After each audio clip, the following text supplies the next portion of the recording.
Channel പരിപാടികളും ഉദ്ഘാടനങ്ങളുമൊക്കെയായി നേരത്തെ സജീവമായിരുന്നു അനുമോൾ. ഷൂട്ട് കഴിഞ്ഞ് നേരെ ഉദ്ഘാടനത്തിന് പോവാറുണ്ട്. വേണ്ടത്ര വിമർശനം പോലുമില്ലാതെ ഓടി നടന്ന് ജോലി ചെയ്താണ് ഇവിടെ വരെ എത്തിയതെന്ന് അനു തുറന്നു പറഞ്ഞിട്ടുണ്ട്. ബിഗ് ബോസിൽ വിജയിച്ചതിന് ശേഷവും ഉദ്ഘാടനങ്ങളിൽ സജീവമാണ് അവൾ. ജന്മനാട് നൽകിയ സ്വീകരണത്തിലും അനുവിനും സുഹൃത്തുക്കളും പങ്കെടുത്തിരുന്നു. ബിഗ് ബോസ് അനുഭവങ്ങളെക്കുറിച്ചും PR-ലൂടെ നേടിയ വിജയമെന്ന വിമർശനങ്ങളുമെല്ലാം മറുപടി നൽകുന്നുമുണ്ട് നടി.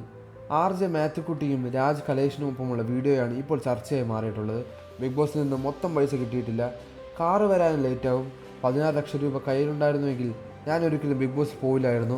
ഭയങ്കര പിശുക്കിയാണെന്ന് എന്നെ അറിയാവുന്നവരെല്ലാം പറയാറുള്ളതാണ്.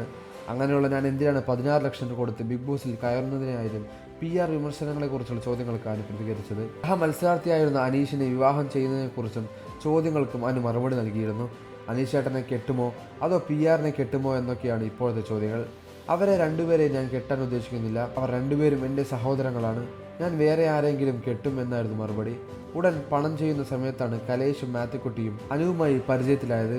ഞാൻ ആർട്ടിസ്റ്റാണ്, പണം വരയ്ക്കുമോ എന്ന് ചോദിച്ചപ്പോൾ അല്ല, സീരിയൽ ആർട്ടിസ്റ്റാണ് എന്ന് പറഞ്ഞ അനുവിനെ ഞങ്ങൾ ഇപ്പോഴും ഓർക്കുന്നുണ്ട്. നമ്മൾ എന്തെങ്കിലും പരിപാടിയിൽ കണ്ടാൽ ചേട്ടാ വരുന്നുണ്ടോ, തിരുവനന്തപുരത്തേക്ക് കാറിൽ സ്ഥലമുണ്ട് എന്നൊക്കെ പറയാറുണ്ട്. അത്രയും സിമ്പിളാണ് അനു എന്നായിരുന്നു കലേഷിൻ്റെ കമൻറ്റ്. ബിഗ് ബോസിൽ ഉണ്ടായിരുന്നവരെല്ലാം എനിക്ക് ഒരുപോലെയാണ്. ഗെയിമിൻ്റെ ഭാഗമായാണ് ഓരോന്നും ചെയ്യുന്നത്. പ്രശ്നങ്ങളൊക്കെ വരുമ്പോൾ ആർക്കും കൂടെ നിൽക്കാനാവില്ല. ലക്ഷ്മിയും മസ്താനിയും ഒക്കെ ആയിരുന്നു എൻ്റെ കൂടെ നിന്നതെന്നും അനു പറഞ്ഞിരുന്നു. ആരെങ്കിലും പിന്നിൽ നിന്നും കുത്തിയതായി തോന്നിയോ എന്ന് കലേഷ് ചോദിച്ചപ്പോൾ ശൈത്യ എന്നായിരുന്നു ആളുകളുടെ പ്രതികരണം. പിന്നിൽ നിന്നും കുത്തിയില്ല, പിന്നിട്ട് കുത്തി.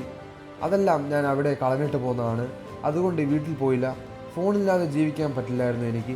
അവിടെ പോയപ്പോൾ അറിയുന്നവരും അറിയാത്തവരും ഒക്കെ ഉണ്ടായിരുന്നു. പിന്നെ ടാസ്കും ഗെയിമും ഒക്കെ ആയപ്പോൾ ഫോണിൽ നിന്നുള്ള വിഷമമില്ലായിരുന്നു. സ്നേഹമുള്ളത് കൊണ്ടാണ് ലാലേട്ടൻ വഴക്ക് പറയാറുള്ളത്. ഇതെന്താണ് എന്നെ മാത്രം വഴക്ക് പറയുന്നതെന്ന് അന്ന് ചിന്തിച്ചിരുന്നു. എൻ്റെ ഭാഗത്ത് തെറ്റില്ലാത്തത് കൊണ്ടാണ് അദ്ദേഹം അങ്ങനെ പറഞ്ഞതെന്ന് പിന്നീടാണ് മനസ്സിലായത്. അമ്മയും ചേച്ചിയും ഒക്കെ ഇത് തന്നെയാണ് പറഞ്ഞത്. PR-ലൂടെയായി ഷോ ജയിക്കാനൊന്നും പറ്റില്ല. വോട്ടിങ്ങിലൂടെയാണ് ഞങ്ങൾക്കെല്ലാം എന്നെ തിരഞ്ഞെടുത്തത്. ജയിപ്പിച്ച് വിടുക എന്നതല്ല PR, അത് വെറും സപ്പോർട്ട് മാത്രമാണ്. ജനങ്ങൾക്ക് എന്നെ ഇഷ്ടമാണെന്നും പിന്തുണയുണ്ടെന്നും മനസ്സിലാക്കി തന്നെയാണ് ഞാൻ ഷോയിലേക്ക് പോയത്.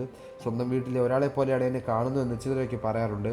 അത് കേൾക്കുമ്പോൾ സന്തോഷമാണെന്നും പറഞ്ഞായിരുന്നു. കൂടുതൽ വാർത്തകളും വിശേഷങ്ങളും ഈ വീഡിയോ ലൈക്ക് ചെയ്ത് സബ്സ്ക്രൈബ് ചെയ്ത് സപ്പോർട്ട് ചെയ്യുക.